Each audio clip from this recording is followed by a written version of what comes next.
आज की रात भी गुजर रही है। मैं आपके इलाके में अभी आ रहा था, मेरी अहलिया का फोन आया, बात होने लगी, पूछ रही थी पहुंचे नहीं पहुंचे। अचानक जैसे ही 12 बजा घड़ी में तेज तेज पटाखे की आवाज आने लगी। मेरी अहलिया कहने लगी लग रहा है कोई बारात वारात आई है, कोई मामला है। मैंने कहा बारात वारात नहीं आई है, 31 दिसंबर की रात है आज। सारी दुनिया में जश्न मनाया जा रहा है, नए साल का इस्तिकबाल हो रहा है। कैसे? शराब पी करके, आतिशबाजी करके, जिना करके, नंगी औरतों को नचा करके, होटलों में अय्याशी करके ये नया साल का जश्न मनाया जा रहा है। और ये नया साल का जश्न सिर्फ ईसाई नहीं मना रहा है, सिर्फ क्रिश्चियन नहीं मना रहा है, सिर्फ अंग्रेज नहीं मना रहा है, ये ला इलाहा इल्लल्लाह और मुहम्मदुर रसूलुल्लाह पढ़ने वाला भी मना रहा है। अरे नादान, तेरी जिंदगी की दीवार से एक और ईंट गिर गई। तू 2024 में 24 साल का था, 2025 आया, तू 25 साल का हो गया। तू अपनी मौत से एक कदम और करीब हो गया। तेरी जिंदगी की किताब से एक पेज और फाड़ लिया गया। तेरी जिंदगी की दीवार से एक और ईंट छीन ली गई और तू सेलिब्रेट कर रहा है, तू शुभकामनाएं दे रहा है, तू मैसेजेस कर रहा है। नए साल की रात में मैसेज काम नहीं करता। आपको याद होगा, कंपनियों का मैसेज आ जाता है कि भाई आज की रात मैसेज काम नहीं कर रहा है। इतना ज्यादा लोग एसएमएस भेज रहे हैं, इंटरनेट काम करना बंद कर देता है कभी कभी, इतना रश हो जाता है इंटरनेट के ऊपर। वल्लैलि इज़ा यस्र, कसम है रातों की, रात अपना सफर तय कर रही है।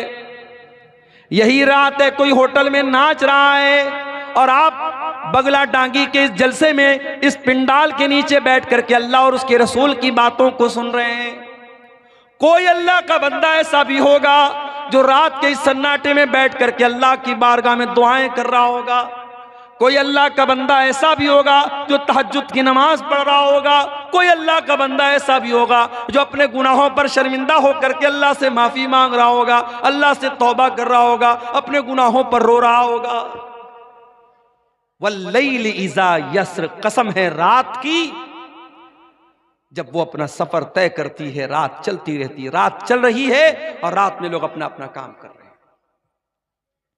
हल फी ज़ालिका कसमुल लिज़ी हिज्र, ऐ मेरे बंदो, मैं फजर की कसम खा रहा हूं, मैं 10 रातों की कसम खा रहा हूं, मैं ताक और जुफ्त की कसम खा रहा हूं, मैं मुख्तलिफ चीजों की कसम खा रहा हूं। हल फी ज़ालिका कसमुल लिज़ी हिज्र, क्या किसी अक्लमंद को इस कसम के अंदर कोई अहमियत नजर आती है? क्या ये कसम अक्लमंदों को दावते फिक्र दे रही है? क्या अक्लमंद लोग गौर कर रहे हैं कि अल्लाह कसम क्यों खा रहा है? अलम तरा कैफ फ़अल रब्बुका बिआद, क्या तुमने नहीं देखा कि अल्लाह ताला ने कौम आद के साथ क्या किया? ये कौम आद कौन सी कौम थी? ये लंबे तड़ंगे लोग होते थे, ऊंची ऊंची हाइट होती थी इनकी, पहाड़ों को पर अपना घर बनाते थे और बड़ी ताकतवर कौम थी ये। मारे ताकत के कहा करते थे मन अशद्दु मिन्ना कुव्वा, हमसे ज्यादा ताकतवर कौन है, हमसे ज्यादा शक्तिशाली कौन है, हमसे ज्यादा सुपर पावर कौन है? अल्लाह कह रहा है तुमने देखा नहीं हमने कौम आद के साथ क्या किया? इरम ज़ातिल इमाद, ये बड़े बड़े लंबे पिलर वाले मकान बनाते थे। अल्लती लम युखलक मिस्लुहा फिल बिलाद, इतनी ताकतवर कौम पैदा नहीं की गई। अल्लती लम युखलक मिस्लुहा फिल बिलाद, ऐसी कौम दुनिया में कभी पैदा नहीं की। व समूद अल्लज़ीना जाबुस सख्र बिलवाद, क्या तुमने नहीं देखा कि हमने कौम समूद के साथ क्या किया? जो कौम समूद पहाड़ों को काट काट करके मकान बनाया करती थी। वह फिरऔन ज़िल औताद, और क्या तुमने नहीं देखा कि फिरौन का क्या अंजाम हुआ? जो ना मानने वालों को, जो फिरौन के आगे सजदा नहीं करते थे, जो फिरौन की बात नहीं मानते थे, उनके हाथों और पैरों में कीले ठुकवा करके उनकी जान ले लेता था, उनको मार डालता था। ये बड़ी बड़ी जालिम कौमें थी, कौम आद, कौम समूद और फिरौन। अल्लाह ने फरमाया अल्लज़ीन तगौ फिल बिलाद, ये वो लोग थे जिन्होंने अल्लाह की धरती पर बहुत फसाद किया, बहुत गुनाह के काम किए, बहुत पाप किए, बहुत अल्लाह की नाफरमानी की। फ़अक्तरू फ़ीहल फसाद, इन्होंने बहुत ज्यादा जमीन के अंदर फसाद मचाया। फ़सब्ब अलैहिम रब्बुका सौत अज़ाब, अल्लाह ने इनके ऊपर अपने अजाब का कोड़ा बरसा दिया। आज अल्लाह के अजाब का कोड़ा हम पर बरस रहा है मेरे भाई, हम रो रहे हैं। हमारी मस्जिदें हैं अल्लाह निशाने पर है जालिम, हमारी मस्जिदों पर ताले लगने की नौबत आ रही है, हमें डराया जा रहा है। कल अल्लाह पूछेगा कयामत के दिन, अरे तू मस्जिदों की क्या बात करता है मेरे बंदे? तेरे गांव की मस्जिद में मुअज्जिन 5 टाइम अजान देता रहा, तो 5 टाइम अपने अल्लाह के घर में, अपने मोहल्ले की, अपने गांव की मस्जिद में तू नमाज पढ़ने नहीं जाता था। तुझे क्या मस्जिद का दर्द था? अल्लाह पूछेगा तो हम क्या जवाब देंगे? दिल्ली की जामा मस्जिद में अभी एक फेसबुक पर एक रील आई, एक गैर मुस्लिम लड़का एक मुसलमान, हालांकि लड़का लड़की दोनों गैर मुस्लिम थे, मगर उसमें उन्होंने एक्टिंग की, एक रील बनाई जिसमें यह दिखाया गया कि एक गैर मुस्लिम लड़के को मुसलमान लड़की से प्यार हो गया। आजकल ये भी चल रहा है ना, मुसलमान लड़कियों को फंसाने के लिए इस तरीके की मूवी बनाई जा रही है और रील्स बनाई जा रही है ताकि मुसलमान लड़कियां अट्रैक्ट हो जाएं इन सब चीजों की तरफ। जामा मस्जिद दिल्ली के अंदर वो वीडियो वायरल हुआ है इंटरनेट के ऊपर कि बाकायदा एक बेहुदा किस्म का वीडियो बनाया जा रहा है और वो भी मस्जिद के अंदर। दिल्ली की कुछ मस्जिदें तो ऐसी हैं जो खंडर बन गई हैं, किसी जमाने में मस्जिद थी अब खंडर बन गई है और वो लवर पॉइंट बन गया है। लड़का लड़की वहां जाकर के मिलते जुलते हैं और प्यार मोहब्बत की और इश्क आशिकी की बातें करते हैं। अल्लाह पूछेगा कयामत के दिन कि क्या मस्जिदें इस मकसद के लिए थी, अय्याशी का अड्डा बनाने के लिए, पिकनिक स्पॉट बनाने के लिए? तूने अपने मोहल्ले और गांव की मस्जिदों की फिक्र नहीं की, और तेरे मुल्क में कितनी मस्जिदें ऐसी थी जिनको तू नमाज से आबाद कर सकता था, तूने नहीं किया। तू क्या रोना रोता है मस्जिदों का? फसब्ब अलैहिम रब्बुका सौत अज़ाब, अल्लाह कह रहा है कि तुम्हारे रब के अजाब का कोड़ा उन कौमों के ऊपर बरसा है जिन्होंने अल्लाह की नाफरमानी की।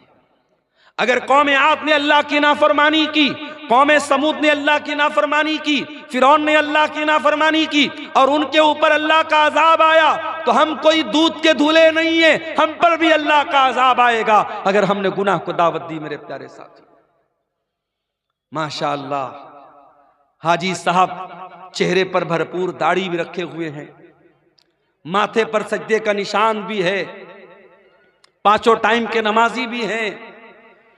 हाजी साहब से पूछो, हाजी साहब आपके वालिद का इंतकाल हुआ, वालिद प्रॉपर्टी में क्या छोड़ के गए? हाजी साहब ने कहा हमारे वालिद अपनी प्रॉपर्टी में जमीन छोड़ के गए, खेत छोड़ के गए, मकान छोड़ के गए, रुपया पैसा छोड़ के गए। हाजी साहब आपके कितने भाई बहन हैं? हम लोग 2 भाई हैं, 3 बहनें हैं।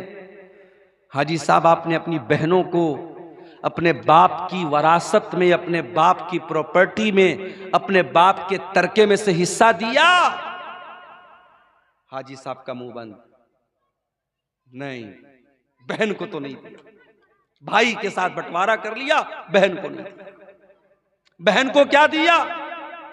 बहन को इज्जत दे रहे हैं, हर साल बहन को बुलाते हैं, बहन को दावत खिलाते हैं, बहन को थोड़ा बहुत उसका ख्याल रखते हैं। बाप की वरासत में हमने बहन को हक नहीं दिया। हाजी साहब आप कौन से मसलक को मानते हैं? अल्हम्दुलिल्लाह पक्का अहले हदीस हूं। हाजी साहब हाथ कहां बांधते? सीने पर बांधता हूं। आमीन आहिस्ता बोलते हैं कि जोर से? बिल्कुल जोर से बोलता हूं। हाजी साहब नमाज में खड़े होते तो पैर से पैर मिलाते कि नहीं मिलाते? बिल्कुल मिलाता हूं, मैं अहले हदीस हूं, पक्का अहले हदीस हूं। हाजी साहब नमाज में अहले हदीस है, हाजी साहब दाढ़ी के मामले में अहले हदीस है, हाजी साहब नमाज के मामले में अहले हदीस हैं। लेकिन बहन और बेटी का हक देने की बात आई तो हाजी साहब वही करते हैं जो समाज में होता चला है। मेरे प्यारे साथियों, अल्लाह ताला ने बाकायदा एक सिस्टम बनाया है कि किसी के मरने के बाद उसकी प्रॉपर्टी में, उसकी जमीन में, उसकी जायदाद में कौन कौन वारिस होगा। और शरीयत ने बाकायदा उसका कानून बनाया है जिसको इस्लाम का निज़ाम मीरास कहते हैं, इस्लाम का कानून वरासत कहते हैं। अगर आपको इसको जानना है तो कुरान की सूरह निसा की जाकर के तिलावत कर लीजिए। सूरह निसा की सिर्फ 3 आयतों में अल्लाह ताला ने पूरा इस्लाम का सिस्टम ऑफ इनहेरिटेंस, वरासत का जो कानून है अल्लाह ने बयान किया है। और अल्लाह ताला ने जब वरासत का कानून बयान किया तो क्या फरमाया, तिल्का हुदूदुल्लाह वमन युतिइल्लाह व रसूलहु युदखिलहु जन्नातिन तजरी मिन तहतिहल अन्हारु खालिदीन फीहा व ज़ालिकल फौजुल अज़ीम। ऐ मेरे बंदो, ये वरासत का कानून जो मैंने बयान कर दिया, ये मेरा बनाया हुआ कानून है, ये मेरा बनाया हुआ सिस्टम है, और जो इसको मानेगा वो जन्नत में जाएगा। वमन यासिल्लाह व रसूलहु व यतअद्दा हुदूदहु युदखिलहु नारन खालिदन फीहा व लहू अज़ाबुम मुहीन। और जो अल्लाह के कानून को नहीं मानेगा, जो मनमानी करेगा, जो अल्लाह की नाफरमानी करेगा, रसूल की नाफरमानी करेगा, उसको जहन्नम का दर्दनाक अज़ाब मिलेगा। हाजी साहब, आपका हज बर्बाद हो जाएगा, आपका उम्रा बर्बाद हो जाएगा, आपकी नमाजें आपके मुंह पर मार दी जाएंगी, आपकी इबादतें बर्बाद हो जाएंगी। अल्लाह पूछेगा तेरे बाप की प्रॉपर्टी में तेरी बहन का हक था कि नहीं था, मैंने कुरान में बताया था कि नहीं बताया था, मेरे नबी ने हदीसों में बताया था कि नहीं बताया था। हाजी साहब, आप अल्लाह को क्या जवाब देंगे? बताओ मेरे प्यारे साथियों, क्या ये समाज की कड़वी हकीकत नहीं है कि आज हम वरासत के मामले में इस्लाम को फॉलो नहीं करते? वरासत के मामले में हम समाज को फॉलो करते हैं। बहन की शादी है, हम जहेज देते हैं जबकि जहेज का सबूत नहीं है।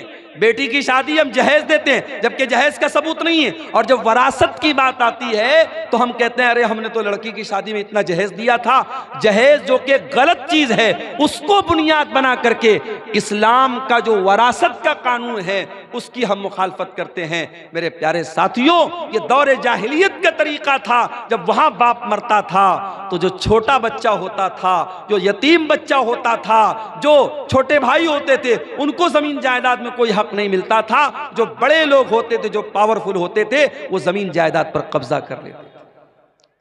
इस्लाम का कानून तो इतना सख्त है, अगर मरने वाले का कोई बच्चा उसकी बीवी के पेट में पल रहा है, मरने वाले का जब इंतकाल हुआ, एक लड़का 60 साल का था, उसका एक लड़का 40 साल का था, उसका एक लड़का 30 साल का था, उसका एक लड़का भी उसकी बीवी के पेट में है। मैं मिसाल दे रहा हूं एक। शरीयत क्या कहती है? बाप मर गया, उसका अगर कोई बेटा 60 साल का भी है, कोई 40 साल का भी है, कोई 30 साल का भी है, कोई उसकी बीवी के पेट में अभी पल रहा है, जब वो बच्चा पैदा होगा तो जितना हिस्सा 60 साल वाले को मिलेगा, जितना हिस्सा 30 साल वाले को मिलेगा, जितना हिस्सा 20 साल वाले को मिलेगा, उतना ही हिस्सा, उतना ही हक उस बीवी के पेट से पैदा होने वाले बच्चे को भी मिलेगा। यह है अल्लाह का बनाया हुआ कानून, ये अल्लाह का बनाया हुआ निजाम है।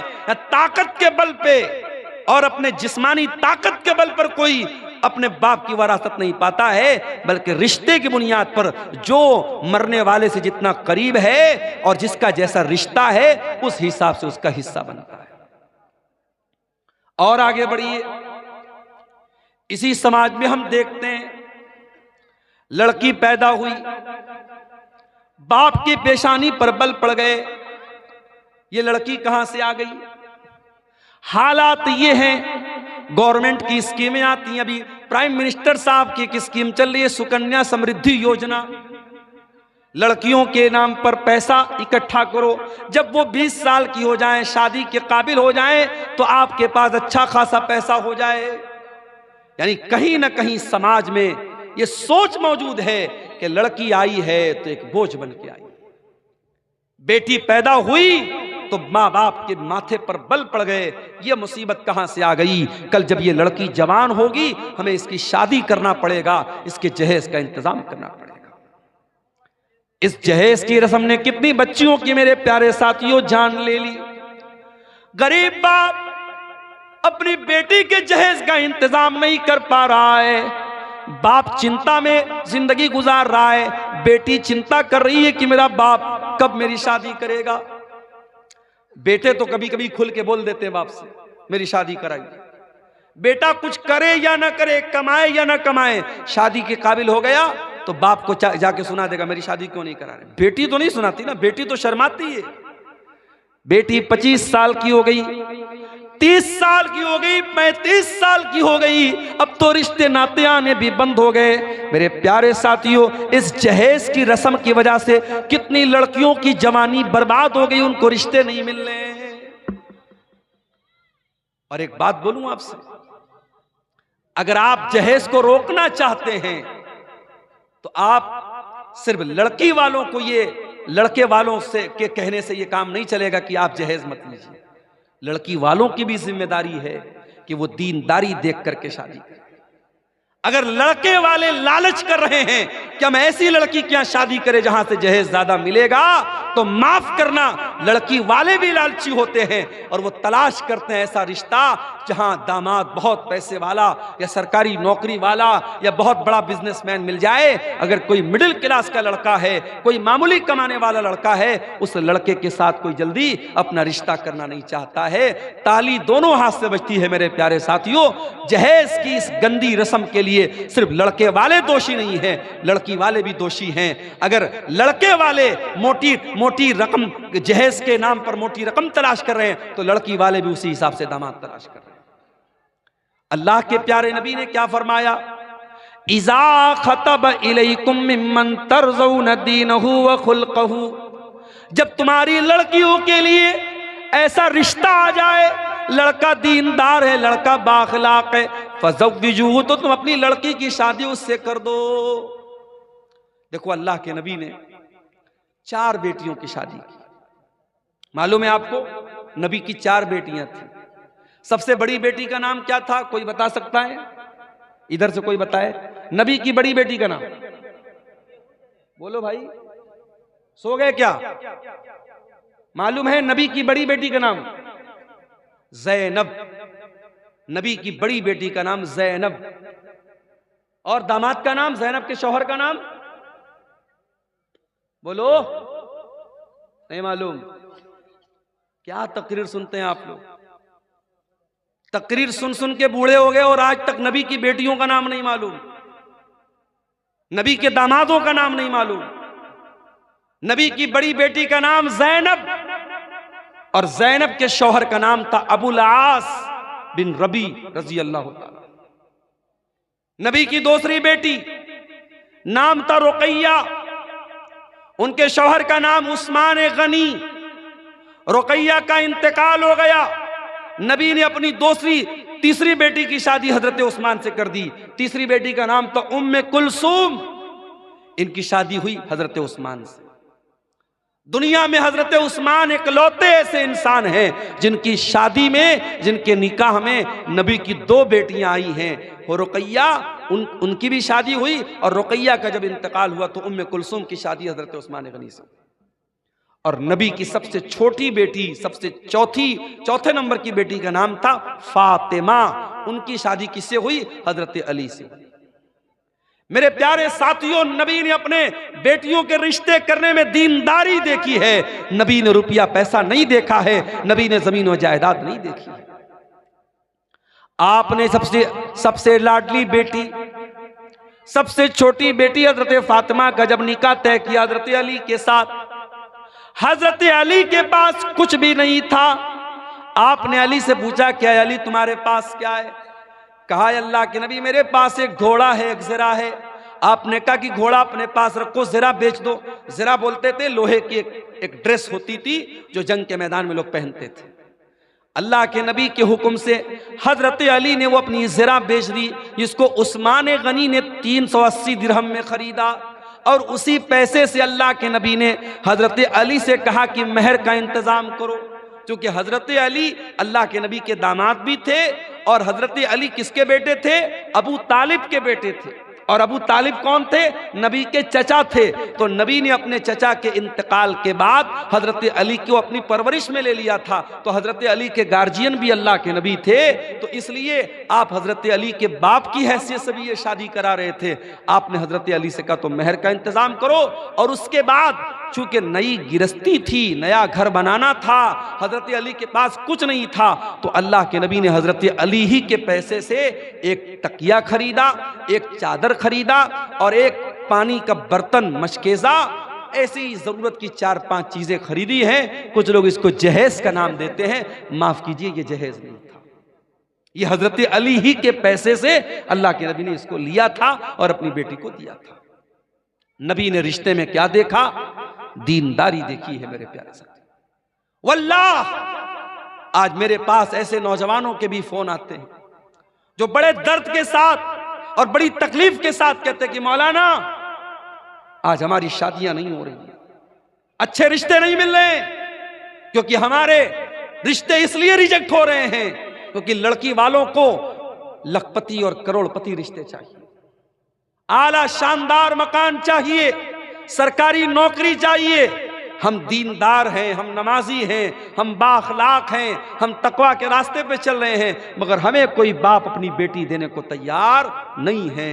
मेरे प्यारे साथियों, जहेज की इस गंदी रस्म को अगर खत्म करना है तो हमें और आपको रिश्ते नाते में दीनदारी को लाना पड़ेगा। अल्लाह के नबी के एक सहाबी थे, उनका नाम था जुलैबीब रजी अल्लाह ताला अन्हु। जुलैबीब बड़े हंसी मजाक करने वाले सहाबी थे। वो अल्लाह के नबी के पास आते थे, हंसी मजाक करते थे, अल्लाह के नबी को हंसाया करते थे। जुलैबीब रजी अल्लाह ताला अन्हु के चेहरे पर चेचक के कुछ दाग भी थे, उनके चेहरे पर कई दाग थे, वो ज्यादा खूबसूरत भी नहीं थे, काले कलूटे थे। एक मर्तबा अल्लाह के प्यारे नबी ने हजरत जुलैबीब से पूछा कि ऐ जुलैबीब, क्या तुम्हारी शादी हो गई है? जुलैबीब ने कहा नहीं है अल्लाह के नबी, मेरी शादी तो नहीं हुई है। आपने कहा क्यों, शादी क्यों नहीं कर रहे हो? कहा है अल्लाह के नबी, मैं गरीब आदमी हूं, मेरे चेहरे पर चेचक के दाग भी निकले हुए हैं, मैं काला कलूटा भी हूं, मुझे अच्छा रिश्ता नहीं मिलेगा, इसलिए मैं शादी नहीं कर पा रहा हूं। आपने कहा कोई बात नहीं, हम तुम्हें एक अच्छा रिश्ता दिलाएंगे, हम तुम्हारी शादी करेंगे। कुछ दिनों के बाद अल्लाह के नबी के पास एक अंसारी साहबी आते हैं, अय अल्लाह के नबी, मेरी बहुत खूबसूरत एक बेटी है, मैं अपनी बेटी के लिए एक अच्छा रिश्ता तलाश कर रहा हूं, मेरी बेटी बहुत नेक है, दीनदार है, 5 टाइम की नमाजी है, मुत्तकी और परहेजगार है मेरी बेटी। अय अल्लाह के नबी, मैं अपनी बेटी का निकाह करना चाहता हूं, अगर कोई अच्छा रिश्ता हो तो बता दें। आपने कहा कि आपकी बेटी के लिए एक रिश्ता मेरे पास है। सहाबी बहुत खुश हो गए, कहा अल्लाह के नबी जल्दी बताइए किसका रिश्ता है? आपने कहा हम तुम्हारी बेटी की शादी जुलैबीब से करना चाहते हैं। सहाबी जानते थे जुलैबीब को, सहाबी के माथे पर बल पड़ गया, लेकिन चूंकि अल्लाह के नबी की बात थी इसलिए कुछ कह भी नहीं सकते थे। कहा अल्लाह के नबी, मैं एक मर्तबा अपने घर में मशवरा कर लेता हूं, उसके बाद आपको कोई जवाब देता हूं। अंसारी साहबी अपने घर आए, बड़े गौर से सुनना मेरे प्यारे साथियों, नबी के दौर में, सहाबा के दौर में शादियां कैसे होती थी और रिश्ते कैसे होते थे, जरा गौर करना। अंसारी साहबी अपने घर आए और अपनी बीवी से कहने लगे कि ऐ मेरी मोहतरमा, है मेरी बीवी, अल्लाह के प्यारे नबी ने हमें एक रिश्ता दिया है, हमारी बच्ची के लिए, हमारी बेटी के लिए एक रिश्ता पेश किया है। उसकी बीवी भी बहुत खुश हो गई। कहा किसका रिश्ता पेश किया अल्लाह के नबी ने? कहा है मेरी बीवी, अल्लाह के प्यारे नबी ने हमारी बेटी के लिए जुलैबीब का रिश्ता पेश किया है। वो औरत भी जानती थी जुलैबीब बड़े काले कलूटे साहबी हैं, उनके चेहरे पर दाग हैं और वो गरीब भी हैं। कहा कि नहीं नहीं, हमने बड़े अच्छे अच्छे रिश्तों को ठुकरा दिया है, हम अपनी बेटी की शादी जुलैबीब से नहीं कराएंगे। फैसला कर लिया माँ ने और बाप ने कि नहीं हम ये रिश्ता कबूल नहीं करेंगे, हम लोग अल्लाह के नबी को जवाब दे देंगे कि अल्लाह के नबी हमें ये रिश्ता मंजूर नहीं है। बाप जब जाने लगा घर से, अंदर से लड़की आई, ऐ मेरी अम्मी जान, ऐ मेरे अब्बू जान, एक मिनट मेरी बात सुन लीजिए। आप लोग ये रिश्ता पसंद नहीं कर रहे हैं, लेकिन आप ये भूल रहे हैं ये रिश्ता नबी ने पेश किया है, ये रिश्ता हमारे पास लाने वाले अल्लाह के नबी हैं। हो सकता है ये नबी का रिश्ता है, नबी ने पेश किया है, हो सकता है कि इसी रिश्ते में अल्लाह ताला ने मेरे लिए बरकत रखी हो। ऐ मेरे अब्बू जान, आप मेरी शादी उसी से करा दीजिए जिसके साथ अल्लाह के नबी ने रिश्ता पेश किया है, मैं तैयार हूं। अल्लाह अकबर। उस दौर की औरतें भी कैसी होती थी। आज तो कितने नौजवानों का रिश्ता जब फोटो जाता है लड़की के पास और लड़की देखती है दाढ़ी वाला है, नहीं नहीं ये नहीं चलेगा, मैं इस मुल्ला से शादी नहीं करूंगी, मैं इस दाढ़ी बाबा से शादी नहीं करूंगी। कितनी लड़कियां हैं जो जिद करके अपने शौहर की दाढ़ी को छोटा करवा देती, कितनी औरतें हैं जिनके नखरों की वजह से शौहर हराम काम कर लेता है। मेरे प्यारी माँ और बहनों, नबी के दौर की औरतें कैसी थीं। सहाबी की बेटी कह रही है कि अय अब्बा जान, अगर नबी ने ये रिश्ता पेश किया है मैं शादी करने को तैयार हूं।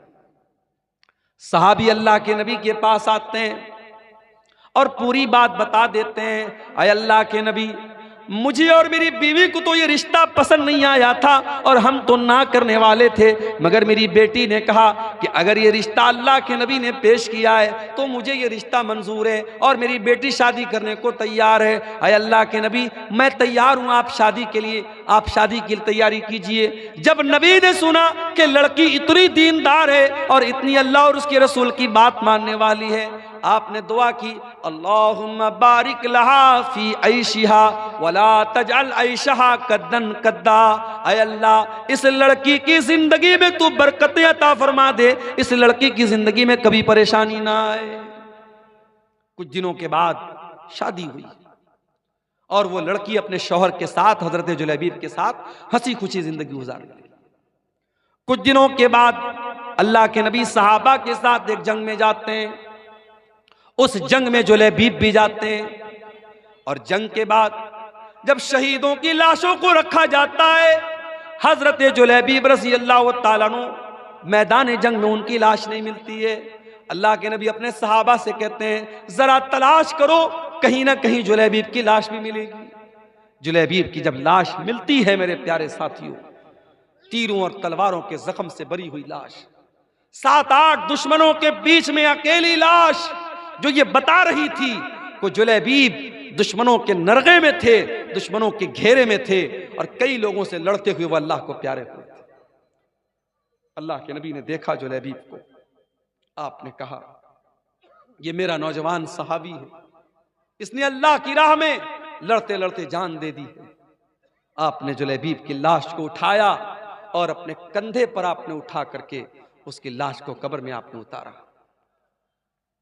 दुनिया के जनाजे के लिए चारपाई आती है, दुनिया के जनाजे को लोग अपने कंधों पे लेके जाते हैं और जुलैबीब की लाश को अल्लाह के नबी अपने कंधे पे लेके जा रहे हैं और आपने अपने हाथों से कब्र में उतारा और आपने दुआ की, ऐ अल्लाह, मैं इस बंदे से राजी था और तू भी इससे राजी हो जा। सहाबा कहते हैं कि जुलैबीब की कब्र को देख करके और उनकी लाश के साथ नबी का मामला देख करके हमारे दिल में यह तमन्ना पैदा हुई कि काश ये हमारी कब्र होती और नबी ने हमारे लिए दुआ की।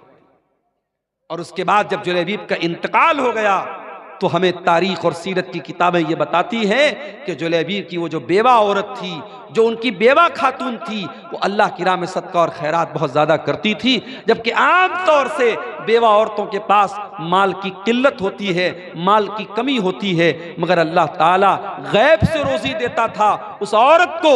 इस औरत ने अपने शौक़ और अरमान को कुर्बान किया था नबी की और अल्लाह की इताअत करते हुए, जिसने कहा था कि मैं जुलैबीब के साथ निकाह करने को तैयार हूँ और जिसके लिए नबी ने दुआ की थी कि अल्लाह तो इसकी ज़िंदगी में बरकत अता फरमाना।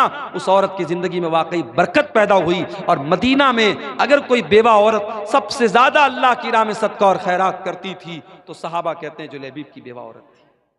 मेरे अजीज़ों, मेरे भाइयों, मेरे बुजुर्गों, ये सहाबे किराम की सोसाइटी थी। हम और आप जरा अपनी सोसाइटी का जायजा लें। हमारे यहाँ रिश्ते नाते में सिर्फ हम सामने वाले की खूबसूरती देखते हैं, सिर्फ रुपया पैसा देखते हैं, सिर्फ जात और बरादरी देखते हैं, हम दीनदारी नहीं देखते हैं। ये जहेज की रस्म ये नहीं खत्म हो सकती, ये लालच नहीं खत्म हो सकता जब तक हम रिश्ते नातों की बुनियाद दीनदारी पर नहीं करेंगे।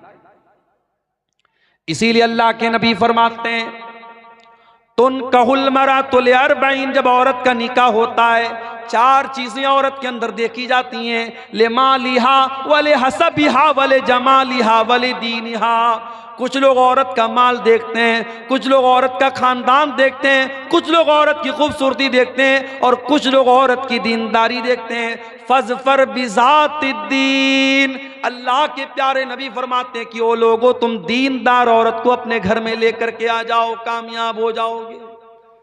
दीनदार औरत को अपने घर में लेके आओ, कामयाब हो जाओगे। मेरे प्यारे साथियों, आज घरों में सास और बहू के झगड़े हैं, देवरानी जेठानी के झगड़े हैं, ननद और भाभी के झगड़े हैं। हर घर में फसाद है, हर घर में बिगाड़ है। क्यों? क्योंकि हमने खूबसूरती तो देखी है, हमने लंबा चौड़ा जहेज तो हमने देख करके शादी कर ली, हमने दीनदारी नहीं देखी है। दीनदारी को तरजीह दीजिए, दीनदार बाप की दीनदार बेटी को अपने घर में लाइए, इंशाअल्लाह बरकत होगी। मेरे अजीजों, आज समाज की इस्लाह की अगर आप बात करें, शादी ब्याह में आज हमारे यहाँ बहुत सारे मामला गड़बड़ चल रहे हैं। इसी सीमांचल के इलाके में मुझे लोगों ने बताया, बाकायदा आज भी कुछ गांव ऐसे हैं जहां शादियों में डीजे तक बजता है, गाना तक बजता है। और इसी हिंदुस्तान की सरजमीन पर मुख्तलिफ इलाकों का दौरा करते हुए मैंने महसूस किया है कि हम मुसलमानों में शादी ब्याह को लेकर के बहुत बुरी बुरी रस्में। अभी मुंबई में परसों में गया था, जहां उलमा को ठहरने का इंतजाम किया गया था। एक मैरिज हॉल था, एक शादी हॉल था, ऊपर उलमा का के रहने का इंतजाम किया गया था, नीचे कोई शादी हुई थी, मुसलमान की शादी थी। और सामने जहेज, सामने जो मंडप लगा हुआ था, मंडप में दुल्हन जो है सज करके संवर करके और लहंगा वगैरह पहन करके और मेकअप वगैरह करके बैठी हुई थी। और रिश्तेदार सब आ रहे हैं, मर्द भी आ रहे हैं, औरतें भी आ रही हैं और सब उसको देख रहे हैं। ये बहुत सारे इलाकों में ये चलता है कि दुल्हन को बाकायदा मर्द हजरात भी आकर के देखते हैं और मुंह दिखाई तक देते हैं। मेरे प्यारे साथियों, ये रस्में इस्लाम के अंदर नहीं है। इस्लाम बड़ा पाकीज़ा मजहब है, इस्लाम बड़ा साफ सुथरा मजहब है। हमने रस्म और रिवाज के जरिए शादी ब्याह के इस बंधन को बहुत ही नापाक बना डाला है मेरे साथ। और फजूल खर्ची अल्लाह की पनाह है। फजूल खर्ची तो इस कदर हो रही है शादी के मौके पर जिसकी कोई हद नहीं है। कोई बारात पर पैसे लुटा रहा है, कोई अपनी बेटी को सोने से तौल रहा है, कोई बारातियों पर नोटों की गड्डियां बरसा रहा है, कोई आतिशबाजी पर पानी की तरह पैसे खर्च कर रहा है। वो उम्मत जिसके बच्चे आज भूखे प्यासे तड़प रहे हैं, जिसके गरीब बच्चे आज पैसे की कमी की वजह से अपनी पढ़ाई पूरी नहीं कर पा रहे हैं, जिस उम्मत की कितनी गरीब लड़कियां शादी का इंतजाम न होने की वजह से शादी नहीं कर पा रही हैं, उस उम्मत में पैसे वाले लोग अपनी लड़के और लड़कियों की शादी पर बेतहाशा पैसे खर्च करते हैं।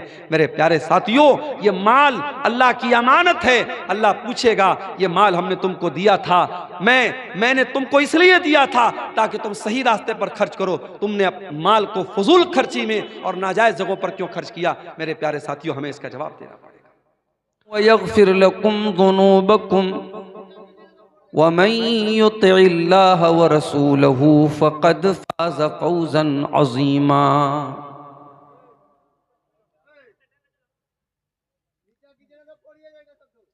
हल्ला काहे करते हैं आप इतना?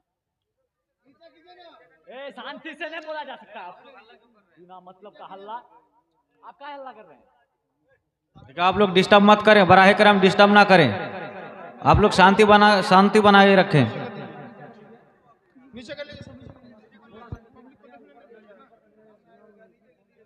तुम बैठो ना भाई।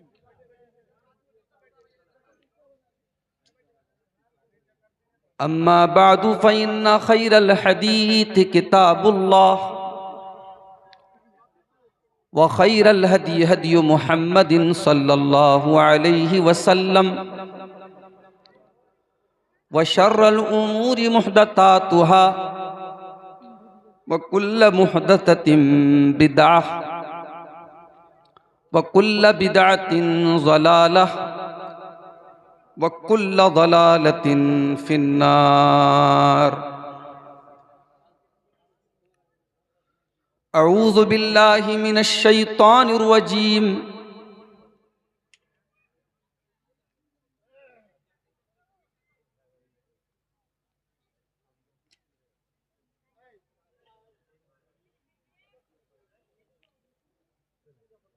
बिस्मिल्लाहिर रहमानिर रहीम।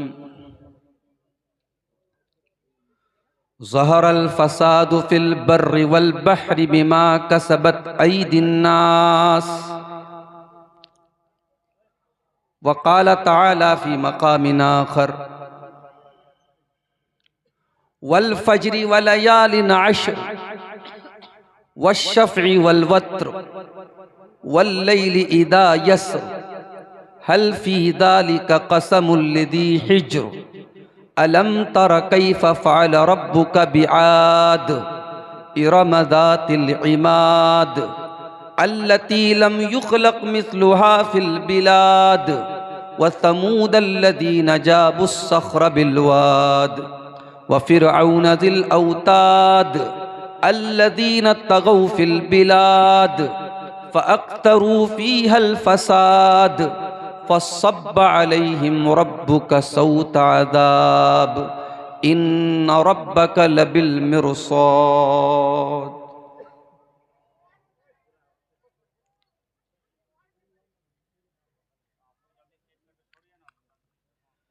नादा तेरे जीवन से है एक और घटा साल। नादा तेरे जीवन से है एक और घटा साल। फिर क्यों तू मनाता है हर एक साल नया साल। नादा तेरे जीवन से है एक और घटा साल। फिर क्यों तू मनाता है हर एक साल नया साल। फिर क्यों तू मनाता है हर एक साल नया साल। जो बात गलत है वो छुपाना भी गलत है। सच है जी नया साल मनाना भी गलत है। ये नफ्स का धोखा है ये शैतान की है चाल। नादा तेरे जीवन से है एक और घटा साल। फिर क्यों तू मनाता है हर एक साल नया साल।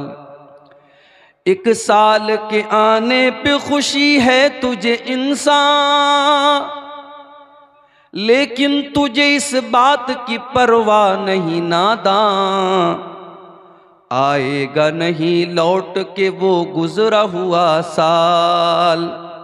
आएगा नहीं लौट के वो गुजरा हुआ साल। नादा तेरे जीवन से है एक और घटा साल। फिर क्यों तू मनाता है हर एक साल नया साल। फिर क्यों तू मनाता है हर एक साल नया साल।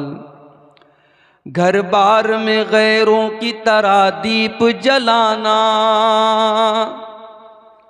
घर बार में गैरों की तरह दीप जलाना।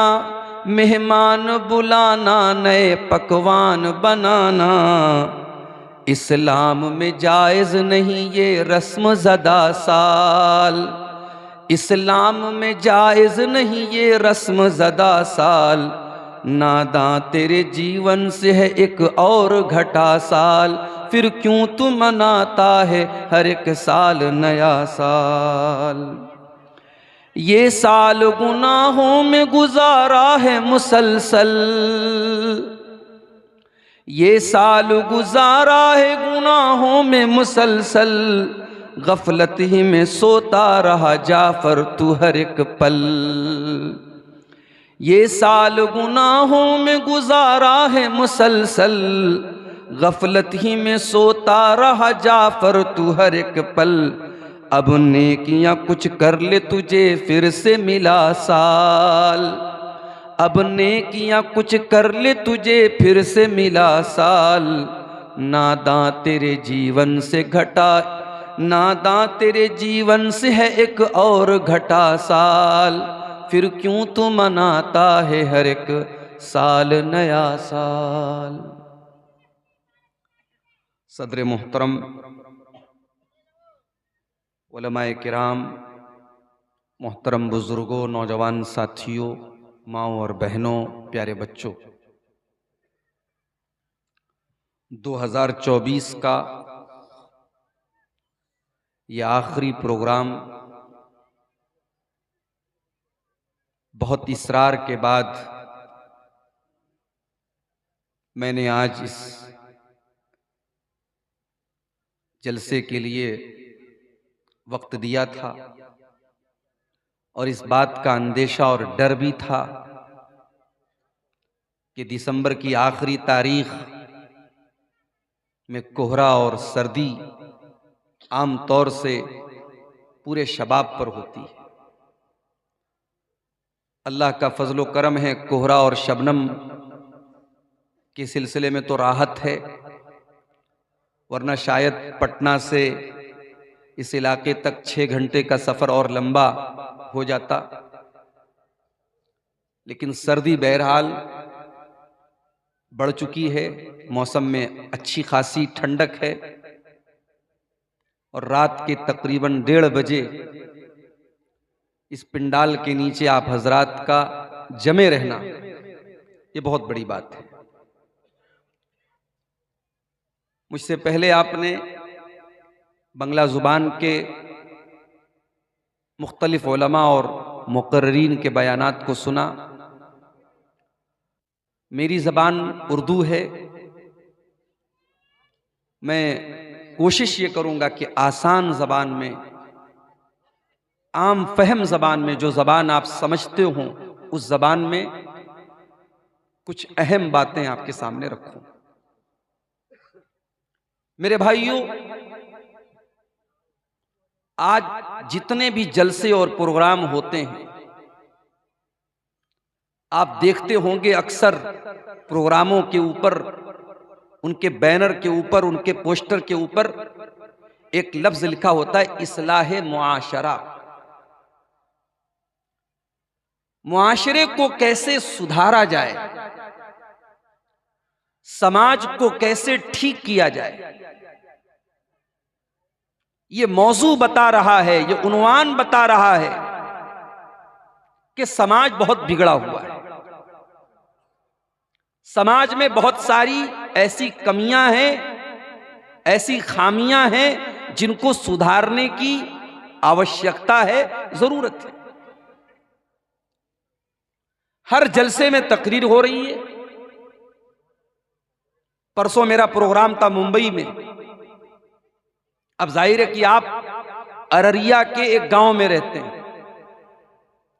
अब आप गांव के लेवल पर अगर बात करेंगे, गांव में बहुत सारी बुराइयां होती हैं, लेकिन जब आप अररिया में जाएंगे तो हो सकता है कुछ और बुराइयां आपको मिल जाएं। आप पटना में जाएंगे तो हो सकता है कुछ और बड़ी बुराइयां आपको मिल जाएं। और जब आप मुंबई जैसे शहर में जाएंगे तो जाहिर है कि बुराइयों का लेवल और बड़ा मिलेगा आपको। और बड़ा शहर है, और ज्यादा वहां लोग तरक्की कर रहे हैं, और ज्यादा वहां पर आपको बुराइयां मिलेंगी। तो वहां मेरा जो टॉपिक था, उन्वान था मुंबई के अंदर, नौजवानों के अंदर जो बुराइयां हैं उन पर मुझे बात करनी थी। तो जलसे के पहले, प्रोग्राम के पहले एक नौजवान मेरे पास आया। उसने मुझसे पूछा कि मौलाना आपका टॉपिक क्या है, आपका उन्वान क्या है। मैंने बता दिया कि मेरा ये उन्वान है। तो उसने कहा कि मौलाना ये बताइए कि इस तरीके के उन्वानात पर इतनी तकरीरें हो रही हैं, इतने बयानात हो रहे हैं, इसका बेनिफिट क्या है, इसका फायदा क्या है, क्या समाज में बुराई में कोई कमी आ रही है। सीमांचल के जिस इलाके में इस वक्त मैं मौजूद हूं, मुंबई वगैरह में हम लोग जाते हैं, आधा घंटा 40 मिनट टाइम मिलता है। उसमें भी अगर 1-2 मिनट ज्यादा हुआ पर्ची आ जाती है, शेख साहब वक्त खत्म हो गया, और भी उलमा लाइन में बैठे हुए हैं। और आपके यहां 2 घंटे 1.5 घंटे आराम से तकरीर होती है। उसके बाद भी अगर मुकर्रिर थक जाए और इजाजत मांगने लगे तो पीछे से धीरे से कान में कोई आके कहता, मौलाना थोड़ा और बोलिए, भाई पब्लिक प्यासी है। यानी हम सुनने के आदी हो चुके हैं। तो उस नौजवान ने सवाल किया कि मौलाना बेनिफिट क्या है, फायदा क्या है, क्या बुराइयों में कोई कमी आ रही है? कोई कमी नहीं आ रही है। हर तकरीर में जिना के ऊपर बोला जा रहा है। 10 साल पहले के हालात आप देखिए 2014 के, और आज 2025 में हम दाखिल हो चुके हैं।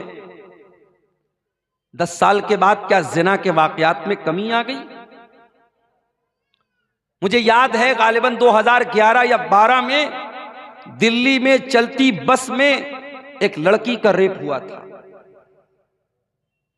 पूरे देश की मीडिया में बड़ा बवाल हुआ था। उसको निर्भया कांड के नाम से जाना जाता है। बड़ा जुल्म हुआ था उस लड़की के साथ, रेप भी किया गया था, उसको मारा भी गया था। लेकिन क्या रेप की घटनाएं बंद हो गई? 5-5 साल की बच्चियों का रेप हो रहा है मेरे भाई। कश्मीर के कठुआ में आपको याद होगा एक मासूम बच्ची जिसका नाम आसिफा था, कितनी बेदर्दी से उस बच्ची को मारा गया, रेप किया गया और मारा गया एक मासूम बच्ची के साथ। जिना के वाकयात बढ़ रहे हैं मेरे भाई। शराब पर आए दिन तकरीरें हो रही हैं। बिहार में तो नीतीश कुमार जी ने पाबंदी लगा दी, साहब शराबबंदी हो गई। कभी कभी ऐसा होता है पटना से अररिया, पटना से किशनगंज में आ रहा हूं, गाड़ी स्पीड में चल रही है, रास्ते में पुलिस वाले रोक रहे हैं। ड्राइवर से पूछा भाई क्या बात है? बोले पुलिस वाले रोक रहे हैं। मैंने कहा क्या मामला है? कहते दारू चेक कर रहे हैं, शराब चेक कर रहे हैं। शराब के लिए चेकिंग हो रही है। लेकिन क्या बिहार में शराब पीना लोगों ने बंद कर दिया? ग्राउंड की हकीकत यह है कि नेपाल के रास्ते और बंगाल के रास्ते पहले से ज्यादा शराब की सप्लाई हो रही है बिहार में। और सिर्फ शराब ही नहीं, आप हैरत करेंगे कि आज हमारा नौजवान किस किस चीज का नशा कर रहा है। साइकिल और बाइक के टायर में जो पंचर बनाने के लिए जो सॉल्यूशन इस्तेमाल होता है, जो मसाला इस्तेमाल होता है, उस मसाले को नौजवान नशे के तौर पर इस्तेमाल करता है। सर्दी और जुकाम में जंडू बाम जिसको बॉडी पर मला जाता है, आज़ाए बदन पे, जिस्म पर, शरीर पे लगाया जाता है, उस जंडू बाम को नशाखोर लोग उसको जो है पाव रोटी के ऊपर, बन के ऊपर लगा के उसको खा रहे हैं और नशा कर रहे हैं। नए नए तरीके अपना करके नशाखोरी हो रही है। बुराइयां बढ़ रही है मेरे प्यारे साथियों। तो उस नौजवान ने मुझसे यही सवाल किया था, मौलाना ये तकरीर का फायदा क्या है? तो मैंने मुंबई, उसको तो जवाब नहीं दिया, मैंने मुंबई की तकरीर में यह जवाब दिया था। मैंने कहा एक बात बताऊं आपको, बुराई जितनी भी बढ़ रही हो, अगर इतने बुराई के दौर में भी अगर स्टेज पर और माइक में और मिंबर पर और मेहराब में अगर बुराई को बुराई कहा जा रहा है, यह भी बड़ी बात है। मेरे प्यारे साथियों, एक जमाना ऐसा भी आएगा, आप अपनी आंखों से बुराई को देखेंगे लेकिन आपके अंदर इतना गट्स नहीं होगा, इतनी हिम्मत नहीं होगी कि आप बुराई को बुराई कह सकें। अल्लाह के नबी फरमाते हैं, हसन दर्जे की रिवायत है, ये दुनिया उस वक्त तक फना न होगी, उस वक्त तक खत्म न होगी, यानी कयामत उस वक्त तक नहीं आएगी जब तक एक इंसान दूसरी औरत के साथ पब्लिक प्लेस पर, सार्वजनिक स्थल पर, आम मकाम पर, आम रास्ते में सरेआम ज़िना करेगा, सरेआम राह चलते ज़िना करेगा।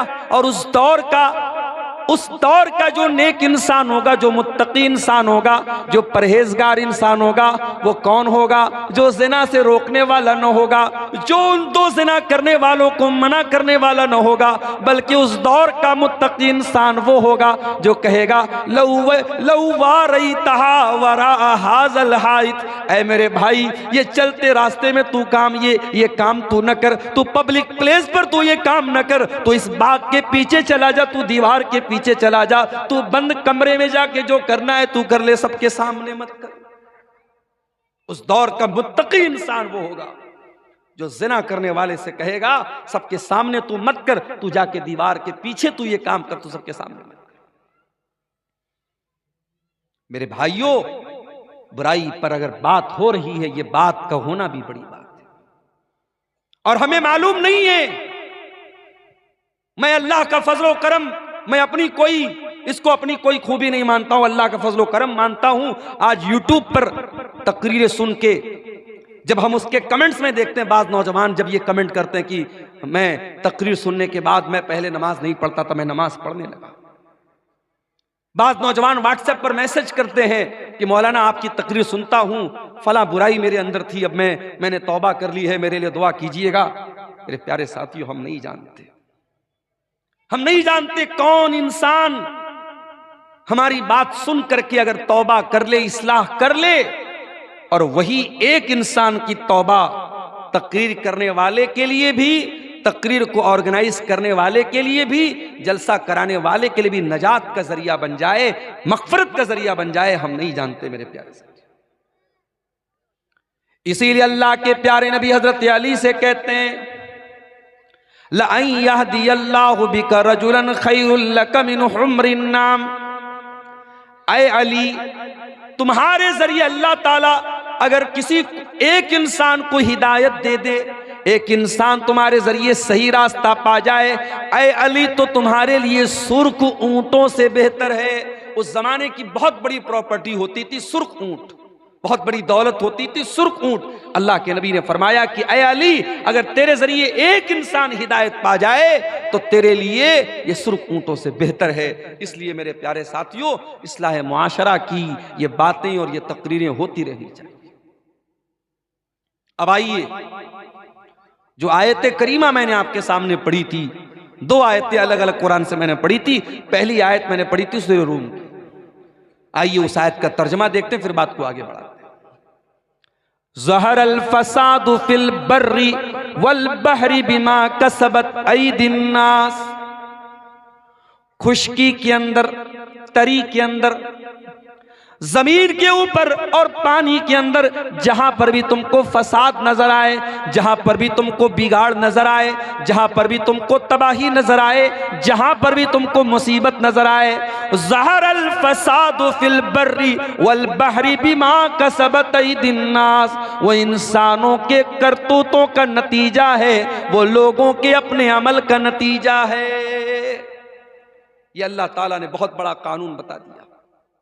दुनिया में जितनी मुसीबतें हैं, परेशानियां हैं, चाहे कहीं बारिश का ना होना है, कहीं बारिश का ज्यादा होना है, कहीं सैलाब का आना है, कहीं जालिम हुकूमत का आना है, जितनी भी मुसीबतें हैं वो इंसानों के करतूतों का नतीजा है, वो इंसानों के पापों का और इंसान के गुनाहों का नतीजा है।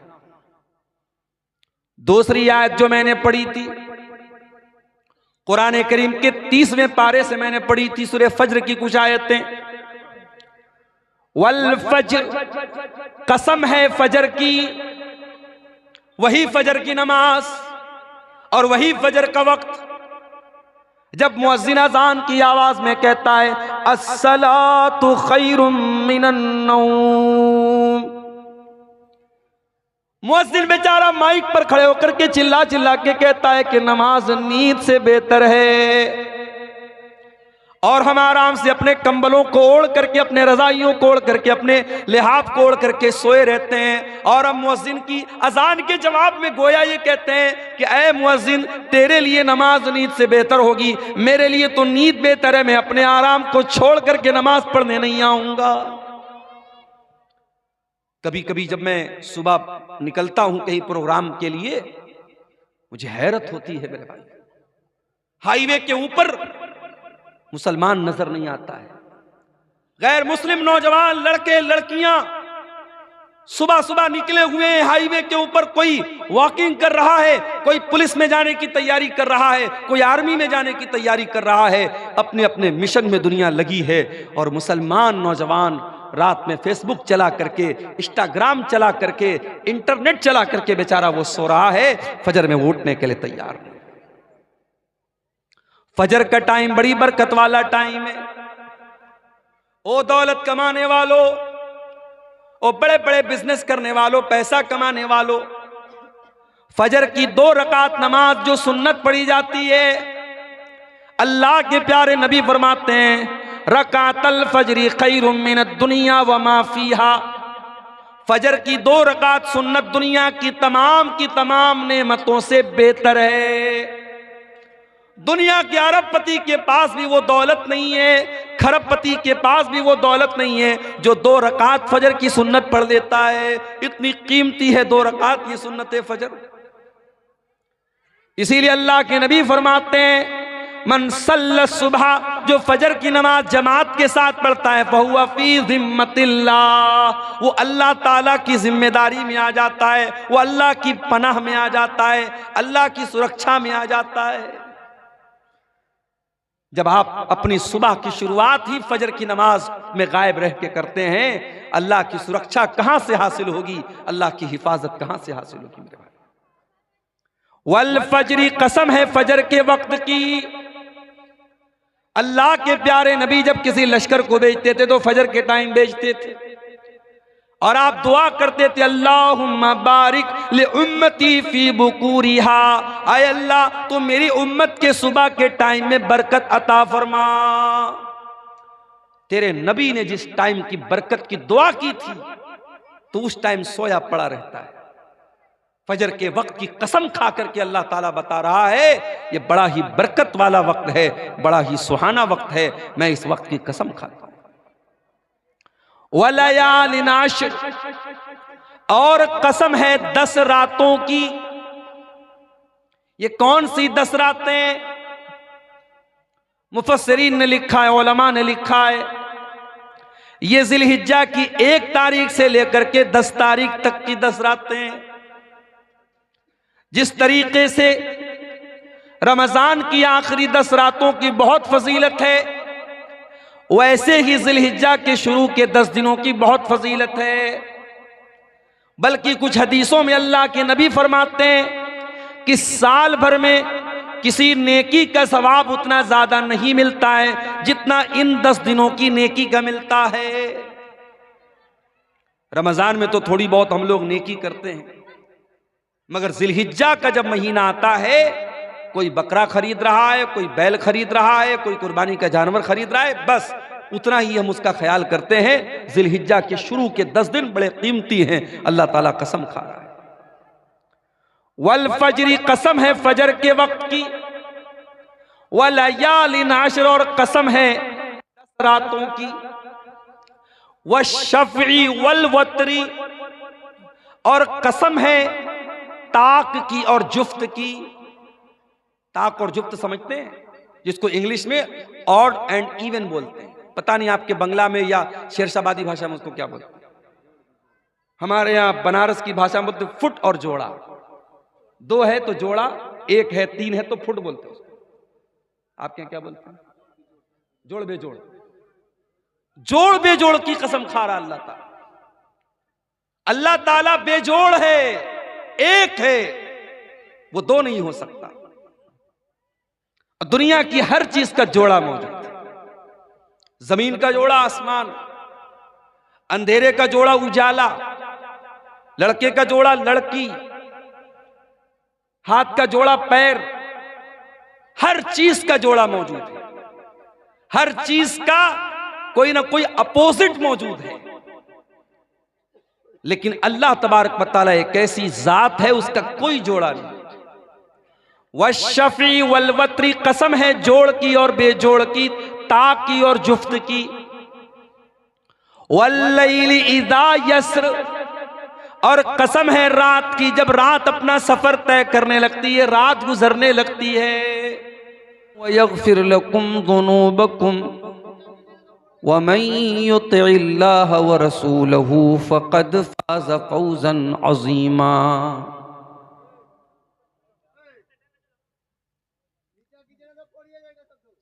हल्ला काहे करते हैं आप इतना?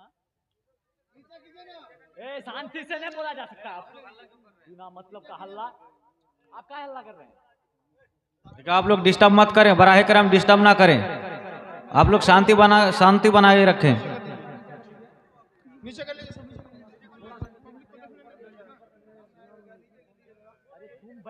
भाई।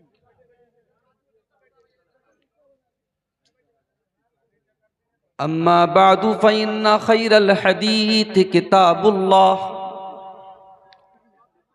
व खैरल हदी हदी मुहम्मदिन सल्लल्लाहु अलैहि वसल्लम व शर्रल उमूरि मुहदतातुहा व कुल्ल मुहदततिन बिदअह व कुल्ल बिदअतिन ज़लालह व कुल्ल ज़लालतिन फिन्नार। अऊज़ु बिल्लाहि मिनश शैतानिर रजीम।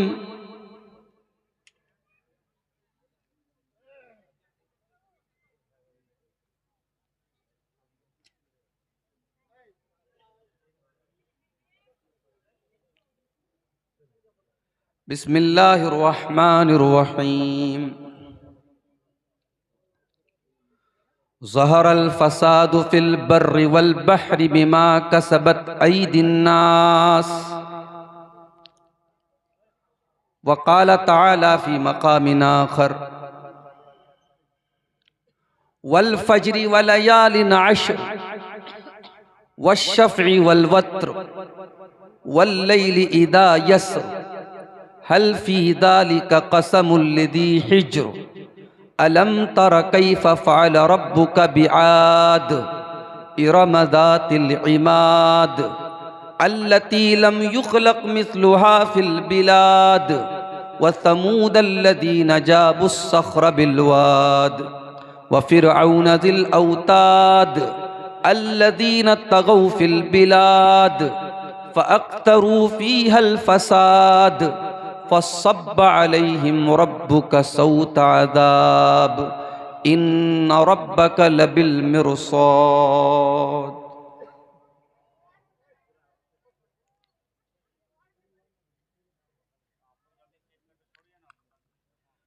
नादां तेरे जीवन से है एक और घटा साल, नादां तेरे जीवन से है एक और घटा साल, फिर क्यों तू मनाता है हर एक साल नया साल। नादां तेरे जीवन से है एक और घटा साल, फिर क्यों तू मनाता है हर एक साल नया साल, फिर क्यों तू मनाता है हर एक साल नया साल। जो बात गलत है वो छुपाना भी गलत है, सच है जी नया साल मनाना भी गलत है। ये नफ्स का धोखा है, ये शैतान की है चाल। नादां तेरे जीवन से है एक और घटा साल, फिर क्यों तू मनाता है हर एक साल नया साल। एक साल के आने पे खुशी है तुझे इंसान, लेकिन तुझे इस बात की परवाह नहीं नादां। आएगा नहीं लौट के वो गुजरा हुआ साल, आएगा नहीं लौट के वो गुजरा हुआ साल। नादां तेरे जीवन से है एक और घटा साल, फिर क्यों तू मनाता है हर एक साल नया साल, फिर क्यों तू मनाता है हर एक साल नया साल। घर बार में गैरों की तरह दीप जलाना, घर बार में गैरों की तरह दीप जलाना, मेहमान बुलाना नए पकवान बनाना। इस्लाम में जायज़ नहीं ये रस्म ज़दा साल, इस्लाम में जायज़ नहीं ये रस्म ज़दा साल। नादां तेरे जीवन से है एक और घटा साल, फिर क्यों तू मनाता है हर एक साल नया साल। ये साल गुनाहों में गुजारा है मुसलसल, ये साल गुजारा है गुनाहों में मुसलसल। गफलत ही में सोता रहा जाफर तू हर एक पल। ये साल गुनाहों में गुजारा है मुसलसल, गफलत ही में सोता रहा जाफर तू हर एक पल। अब नेकियां कुछ कर ले तुझे फिर से मिला साल, अब नेकियां कुछ कर ले तुझे फिर से मिला साल। नादां तेरे जीवन से घटा, नादां तेरे जीवन से है एक और घटा साल, फिर क्यों तू मनाता है हर एक साल नया साल। सदर मुहतरम, उलमाए किराम, मोहतरम बुजुर्गों, नौजवान साथियों, माओ और बहनों, प्यारे बच्चों, 2024 का ये आखिरी प्रोग्राम बहुत इसरार के बाद मैंने आज इस जलसे के लिए वक्त दिया था और इस बात का अंदेशा और डर भी था कि दिसंबर की आखिरी तारीख में कोहरा और सर्दी आम तौर से पूरे शबाब पर होती है। अल्लाह का फजलो करम है, कोहरा और शबनम के सिलसिले में तो राहत है, वरना शायद पटना से इस इलाके तक 6 घंटे का सफर और लंबा हो जाता। लेकिन सर्दी बहरहाल बढ़ चुकी है, मौसम में अच्छी खासी ठंडक है और रात के तकरीबन 1:30 बजे इस पिंडाल के नीचे आप हजरात का जमे रहना ये बहुत बड़ी बात है। मुझसे पहले आपने बंगला जुबान के मुख्तलिफ उलमा और मुकर्रीन के बयानात को सुना। मेरी ज़बान उर्दू है, मैं कोशिश ये करूँगा कि आसान ज़बान में, आम फहम ज़बान में, जो ज़बान आप समझते हो उस ज़बान में कुछ अहम बातें आपके सामने रखूं। मेरे भाइयों, आज जितने भी जलसे और प्रोग्राम होते हैं, आप देखते होंगे अक्सर प्रोग्रामों के ऊपर, उनके बैनर के ऊपर, उनके पोस्टर के ऊपर एक लफ्ज लिखा होता है, इस्लाह मुआशरा। मुआशरे को कैसे सुधारा जाए, समाज को कैसे ठीक किया जाए, ये मौजू बता रहा है, ये उन्वान बता रहा है कि समाज बहुत बिगड़ा हुआ है। समाज में बहुत सारी ऐसी कमियां हैं, ऐसी खामियां हैं जिनको सुधारने की आवश्यकता है, जरूरत है। हर जलसे में तकरीर हो रही है। परसों मेरा प्रोग्राम था मुंबई में। अब जाहिर है कि आप अररिया के एक गांव में रहते हैं। अब आप गांव के लेवल पर अगर बात करेंगे, गांव में बहुत सारी बुराइयां होती हैं, लेकिन जब आप अररिया में जाएंगे तो हो सकता है कुछ और बुराइयां आपको मिल जाएं। आप पटना में जाएंगे तो हो सकता है कुछ और बड़ी बुराइयां आपको मिल जाएं। और जब आप मुंबई जैसे शहर में जाएंगे तो जाहिर है कि बुराइयों का लेवल और बड़ा मिलेगा आपको।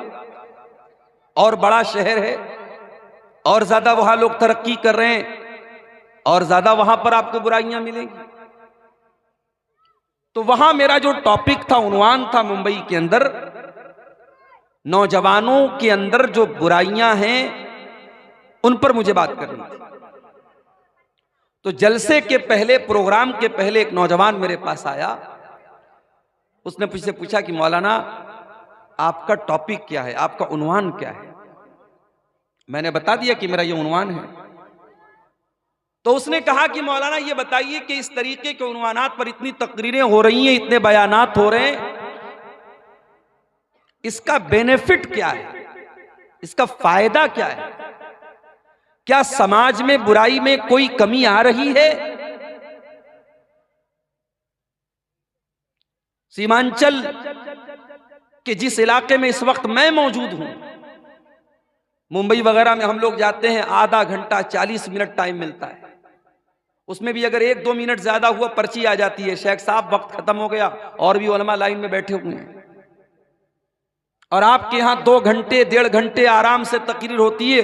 उसके बाद भी अगर मुकर्रिर थक जाए और इजाजत मांगने लगे तो पीछे से धीरे से कान में कोई आके कहता, मौलाना थोड़ा और बोलिए, भाई पब्लिक प्यासी है।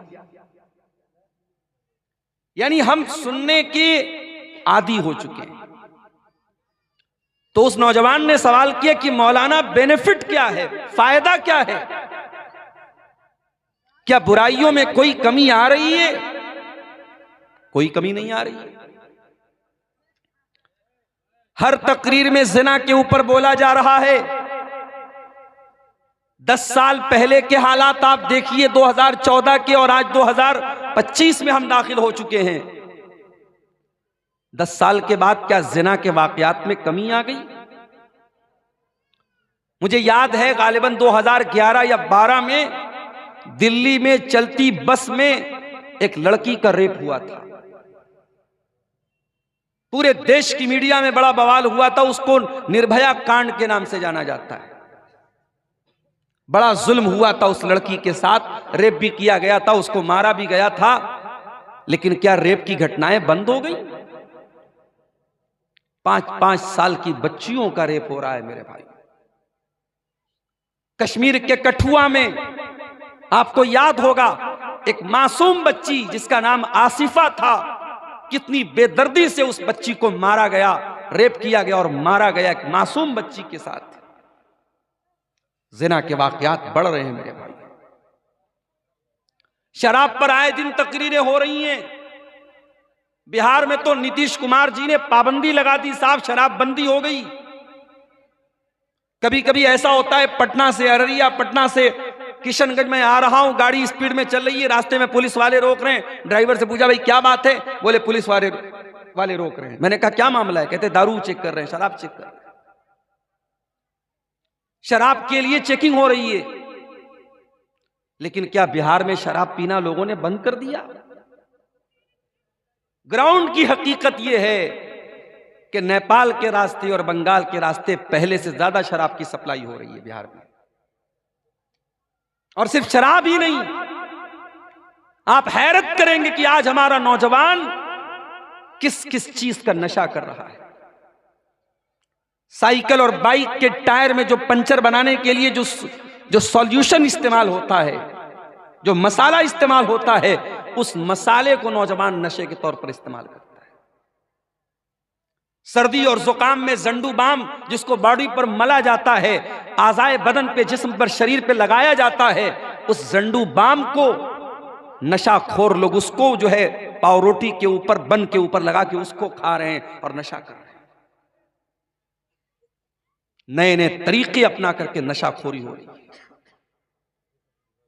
बुराइयां बढ़ रही हैं मेरे प्यारे साथियों। तो उस नौजवान ने मुझसे यही सवाल किया था, मौलाना ये तकरीर का फायदा क्या है?